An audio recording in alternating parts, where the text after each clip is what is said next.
రాష్ట్రంలో రాఖీ పండుగ చాలా సెలబ్రేషన్స్ అయితే చాలా ఘనంగా జరుగుతున్నాయి. తన అన్నయ్యలకు చెల్లెలు గానీ లేకపోతే తమ్ముళ్లకు అక్కలు గానీ ఇలా రాఖీ పండుగ సెలబ్రేషన్స్ అయితే చాలా ఘనంగా జరుగుతున్న పరిస్థితి.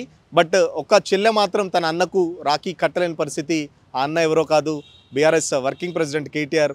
ఆ చెల్లెలు ఎవరో కాదు, బీఆర్ఎస్ ఎమ్మెల్సీ కల్వకుంట్ల కవిత. ఏదైతే ఈసారి రాఖీ పండుగ వాళ్ళ మధ్యల దూరాన్ని దగ్గర చేస్తుందని చెప్పేసి కార్యకర్తలు కానీ ఇటు జాగృతి బీఆర్ఎస్ పార్టీ కార్యకర్తలు కానీ ఇటు జాగృతి కార్యకర్తలు కానీ చాలా గంపడ ఆశలు పెట్టుకున్నారు. బట్ కవితకు మాత్రం హ్యాండ్ ఇచ్చి కేటీఆర్ బెంగళూరుకి వెళ్ళిపోవడం జరిగింది. నిన్ననే కవిత కేటీఆర్ కూడా స్వయంగా మెసేజ్ చేసింది, నేను అన్నయ్య వస్తున్నాను రేపు కట్టడానికి అని చెప్పేసి ఆ మెసేజ్ కూడా చేసింది. బట్ కేటీఆర్ నిన్నైతే లగచర్ల బాధితులతో రాఖీ కట్టించుకున్న తర్వాత బెంగళూరుకి తన ఫ్యామిలీతో వెళ్ళాడు. భార్య శైలిమ, అటు కొడుకు హిమాంశు, కూతురు ఐలఖ్యతో కలిసి బెంగళూరుకి వెళ్ళడం జరిగింది. నిన్న ఏదైతే ఒక్కరోజుకు ముందుగా అంటే ఈరోజు రాఖీ పండుగ, నిన్న ఒక్కరోజుకు ముందుగానే లగచర్ల ఏదైతే బాధితులు ఉన్నారో అప్పుడు జ్యోతి అనే ఒక గిరిజన అమ్మాయి కడుపుతో ఉంది. అప్పుడు లగచర్ల బాధితులకు సంబంధించి తన భర్తను జైల్లో ఉంచి చిత్రహింసలు చేశారు. అప్పుడు నాకు దేవుడిచ్చిన అన్నయ్యలా కేటీఆర్ నాకు అండదండగా ఉన్నాడు, తనకు పాప కూడా పుట్టింది, ఆ పాపకు భూమి నాయక్ అని కూడా నిన్న నామకరణం చేశారు. సో ఒక కేటీఆర్ నాకు దేవుడిచ్చిన అన్నయ్య అని చెప్పేసి ఇటు లగచర్ల ఏదైతే బాధితులు కూడా నిన్న చాలా కేటీఆర్ నివాసంలో చాలా ఘనంగా ఫెస్టివల్ జరిగాయి. రాఖీ సెలబ్రేషన్స్ అయితే కేటీఆర్ చేసుకున్నారు. బట్ ఈరోజు ఏదైతే కవిత నేను అన్నయ్య రాఖీ కడతానను వస్తున్నానని చెప్తే కూడా నిన్న బెంగళూరుకి వెళ్ళిన తర్వాత కేటీఆర్ కూడా ఆ మెసేజ్కి రిప్లై ఇచ్చినట్టు సమాచారం. నేను హైదరాబాద్లో ఉండట్లేదు, అందుబాటులో ఉండట్లేదు అని చెప్పేసి కేటీఆర్ కూడా సమాధానం ఇచ్చినట్టు చెప్తున్న పరిస్థితి. మరో పక్కన ప్రతి సంవత్సరం అటు కేసీఆర్ ముఖ్యమంత్రిగా ఉన్నప్పుడు ప్రగతి భవన్లో చాలా ఘనంగా రాఖీ సెలబ్రేషన్ జరుగుతాయి. కేటీఆర్ కానీ అటు ఎంపీ సంతోష్ కానీ కవిత రాఖీ కడుతుంటే కేసీఆర్ కూడా చాలా పెద్ద ఫ్యామిలీ, కేసీఆర్ కంటే తన అక్కలు కూడా చాలా ప్రాణం. కేసీఆర్ కూడా రాఖీ కట్టిన తర్వాత వాళ్ళ పాదాభివందనం కూడా తీసుకునే విజువల్స్ గతంలోనే చాలా చూసాం. ముఖ్యమంత్రి కాకముందుకు నందినగర్లో చాలా పెద్ద ఎత్తున సెలబ్రేషన్ జరిగాయి. బట్ లాస్ట్ ఇయర్ కూడా ఇదే టైంలో రాఖీ పండుగ సమయంలో కవిత ఏదైతే లిక్కర్ స్కామ్లో కవిత జైల్లో ఉన్న తర్వాత బెయిల్ వచ్చిన వెంటనే కవిత ఇంటికి వచ్చిన తర్వాత కేటీఆర్ స్వయంగా తీసుకొని ఇంటికి కూడా తీసుకొచ్చాడు. కవిత తన ఇంట్లో కేటీఆర్ కూడా వెంటనే రాఖీ కట్టడం జరిగింది. బట్ ఈసారి కొద్దిగా రాఖీ పండుగకి అయితే వాళ్ళిద్దరి మధ్యలో గ్యాప్ పెరిగిందని చెప్పుకోవచ్చు. ఏదైతే మొన్న మొదటి నుంచి ఎప్పుడైతే కవిత ఢిల్లీ నుంచి వచ్చిన తర్వాత పార్టీలో దయ్యాలు ఉన్నారని చెప్పేసి చెప్పడంతో అప్పటి నుంచి గ్యాప్ పెరిగింది.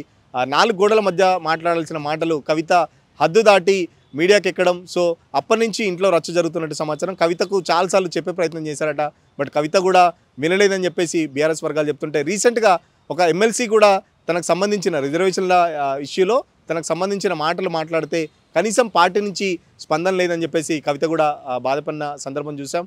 సో దాని వెనకాల కూడా ఒక నల్గొండ జిల్లా మాజీ మంత్రి ఉన్నాడు. నల్గొండ జిల్లా పార్టీ భ్రష్టు పట్టడానికి కారణం అంటూ కూడా మన రీసెంట్గా జగదీశ్వర్ రెడ్డి లిల్లిపుట్ అని చెప్పేసి జగదీశ్వర్ రెడ్డి మీద కూడా చాలా హాట్ కామెంట్ చేసింది. మరో పక్కన సబితా రెడ్డి కొడుకు కార్తిక్ రెడ్డి కూడా తను కూడా డిస్కషన్లో నా గురించి మాట్లాడేంత పెద్దోడి వా తమ్ముడు, చాలా చిన్న పిల్లోడు నువ్వు, పెద్దవాళ్ళ విషయాలు నువ్వు ఎక్కువ కలుగ చేసుకో అంటూ అటు కార్తిక్ రెడ్డికి కూడా వార్నింగ్ ఇచ్చిన పరిస్థితి. సో ఈ సందర్భంలో బీఆర్ఎస్ నేతలు కానీ బీఆర్ఎస్ సోషల్ మీడియా నుంచి కానీ కవితకు చాలా భిన్న వాతావరణం ఎదుర్కొంది. మీరేమన్నా ఉంటే కుటుంబంలో ఉంటే కుటుంబంలో మాట్లాడుకోండి, బట్ మీడియాకెక్కి రచ్చకెక్కి ఇట్లా జగదీష్ రెడ్డిని తను తెలంగాణ ఉద్యమకారుడు తొలి నుంచి కేసీఆర్ అడుగుజాడల్లో ఉన్నాడని చెప్పేసి ఓవరాల్గా అటు బీఆర్ఎస్ సోషల్ మీడియాలో కూడా కవితకు మద్దతు తెలపకుండా జగదీష్ రెడ్డి గారికి మద్దతు తెలపడంతో కవిత ఒకంత అసహనానికి కూడా గురైన పరిస్థితి.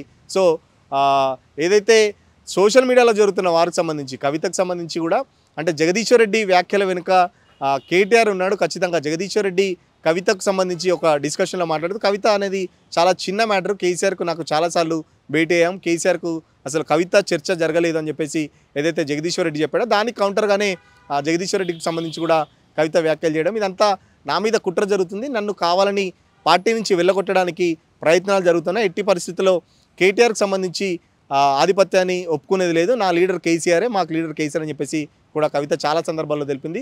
సో ఇన్ని గొడవల మధ్యలో ఈ రాఖీ పండుగ వాళ్ళిద్దరి మధ్యలో మళ్ళీ పాత బాండింగ్ ఏర్పాటు అవుతుంది. చాలా వరకు కార్యకర్తలు ఆశలు పెట్టుకున్నారు, ఒకవేళ రాఖీ కడితే పాత ఇష్యూస్ అన్నీ మర్చిపోయి మళ్ళీ వాళ్ళు కూర్చొని మాట్లాడుకునే ఒక వేదిక దొరుకుద్దని చాలామంది ఆశపడ్డారు. బట్ ఆ ఆశలన్నీ అడియాల్సిలైనా చెప్పుకోవచ్చు. అటు జ్యోతి ఏదైతే గిరిజన బిడ్డలకు నిన్న లగచర్ల బాధితులకు రాఖీ కట్టించుకున్న కేటీఆర్, బట్ నాతో కట్టించుకోవట్లేదు, నేను ఫస్ట్ సహజంగా కవిత కేటీఆర్ రాఖీ కట్టిన తర్వాత తన వ్యక్తిగత సిబ్బంది కట్టి పిఏలకు కానీ పిఎస్లకు కానీ గన్మెన్లు డ్రైవర్లు ఇట్లా ఓవరాల్గా తన వ్యక్తిగత సిబ్బంది కూడా ఎవ్రీ ఇయర్ రాఖీ కడుతుంటారు. ఇంతకుముందు కూడా కవిత ఇంటి దగ్గరికి వెళ్ళి రావడం జరిగింది. కవిత ఇంటి దగ్గర కూడా చాలా నిర్మానుష్యంగా ఉంది. జాగృతి కార్యకర్తలు కూడా ఎవ్వరూ కనబడలేని పరిస్థితి. కవిత కూడా ఇంట్లోనే ఉన్నారు. సో ఓవరాల్గా చూస్తుంటే రాఖీ పండగ మళ్ళీ వాళ్ళిద్దరి మధ్యలో దూరాన్ని తక్కువ చేస్తుంది, వాళ్ళిద్దరి మధ్య దూరాన్ని చెరిపివేస్తుందని చాలామంది ఎక్స్పెక్ట్ చేశారు. బట్ అది మాత్రం జరగలేదు. చాలా వరకు మన కవిత కూడా ఒక న్యూస్ ఛానల్లో డిస్కషన్లో మాట్లాడుతూ రాజకీయం వేరు రాఖీ వేరు అని చెప్పేసి, అంటే ఆ రిపోర్టర్ అడిగిన ప్రశ్నకు రాఖీ కడుతున్నారా సార్ కేటీఆర్ అంటే తను కూడా సమాధానం ఇచ్చింది. రాజకీయం వేరు రాఖీ వేరు అంటే రాజకీయం ఎవరి మీద చేస్తుంది కవిత? కేటీఆర్ మీద చేస్తుందా, కేసీఆర్ మీద చేస్తుందా? రాజకీయం అంటే పక్క పార్టీలతో చేయాలి, పార్టీలోనే ఉంటూ రాజకీయం చేయడం ఏంటి అని చెప్పేసి కూడా బీఆర్ఎస్ కార్యకర్తలు చాలా వరకు గుసగుసలాడిన పరిస్థితి. ఓవరాల్గా ఆ కార్యకర్తలు అయితే ఈ గొడవల మధ్యలో కార్యకర్తలు చాలా కన్ఫ్యూజ్లో ఉన్నారు. ఈ రాఖీ పండుగతోనైనా పార్టీకి మళ్ళీ అంటే ఈ గొడవలు సద్దుమణిగి వాళ్ళిద్దరు ఒకటవుతారని చెప్పేసి చాలామంది ఎక్స్పెక్టేషన్స్ పెట్టుకున్నారు. బట్ ఆ ఎక్స్పెక్టేషన్స్కి రీచ్ అయ్యే విధంగా కేటీఆర్ అయితే చేయలేదు. సో కవిత రాఖీ కడతానన్న కూడా కేటీఆర్ అయితే ఒప్పుకోలేదు. సో అంటే వాళ్ళిద్దరి మధ్యలో ఎంత గ్యాప్ ఉందనేది ఈ రాఖీ పండుగ మరొక్కసారి అంటే మళ్ళీ ఒకసారి ప్రూవ్ చేసిందని చెప్పుకోవచ్చు. ఎందుకంటే కేటీఆర్ కూడా చాలా సీరియస్గా ఉన్నట్టు సమాచారం. అందుకే ప్రతి సంవత్సరం రాఖీ కట్టించుకుంటాడు. సో ఈసారి రాఖీ కట్టించుకోకుండా బెంగళూరుకి తన ఫ్యామిలీతో వెళ్ళిపోవడం అంటే కావాలనే కేటీఆర్ చేసిండని చెప్పేసి, నేను ఒక స్టెప్ దిగైనా కూడా నన్ను నా చేతితో రాఖీ కట్టించుకోవట్లేదని చెప్పేసి కవిత కూడా బాధపడుతున్న సందర్భం. మరోపక్కన జాగృతి నాయకులు కూడా ఈ విషయాన్ని అయితే చాలా సీరియస్గా తీసుకున్నట్టు సమాచారం. ఎందుకంటే మా మేడం ఒక స్టెప్ దిగి రాఖీ కడతాన్న కనీసం రాఖీ కట్టించుకోలేని స్థితిలో మా మేడం ఉందని చెప్పేసి జాగృతి నాయకులు కూడా బాధపడుతున్నట్టు సమాచారం. మరోపక్కన ఇటు జాగృతి నాయకులు వర్సెస్ ఇటు బీఆర్ఎస్ నాయకులు రోజు రోజుకి ఇలాగే ఉంటే పరిస్థితి ఎలా ఉండబోతుంది? అసలు పార్టీలో బీఆర్ఎస్ నాయకులు చెప్తుంది ఒక పార్టీ, ఒక వర్షన్ ఉంది. పార్టీలో ఉంటూ పార్టీ వ్యతిరేక కార్యక్రమాలకు పాల్పడుతున్నారని చెప్పేసి బీఆర్ఎస్ కార్యకర్తలుగా నాయకులు చెప్తుంటే, మరో పక్కన కవితకు దీనికి సంబంధించి మేం చేస్తుంది కరెక్టే అని చెప్పేసి తెలంగాణ జాగృతి నాయకులు కూడా సమర్థించుకోవడం.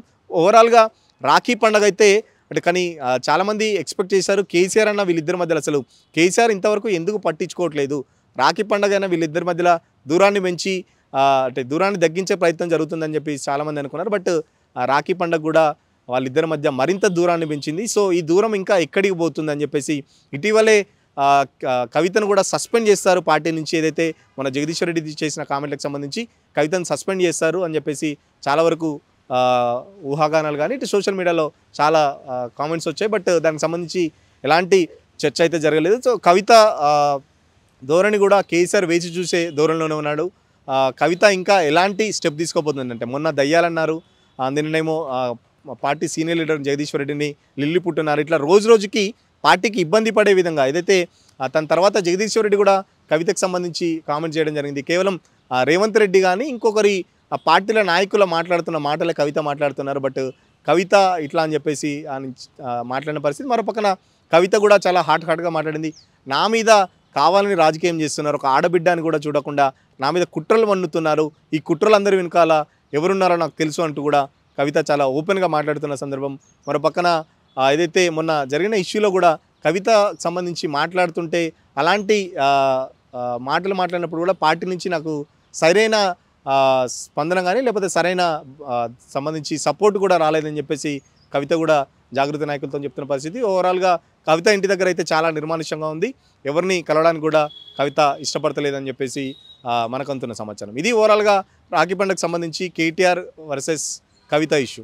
వీడియో జర్నలిస్ట్ కిరణ్తో సురేష్ పల్లవి టీవీ, హైదరాబాద్.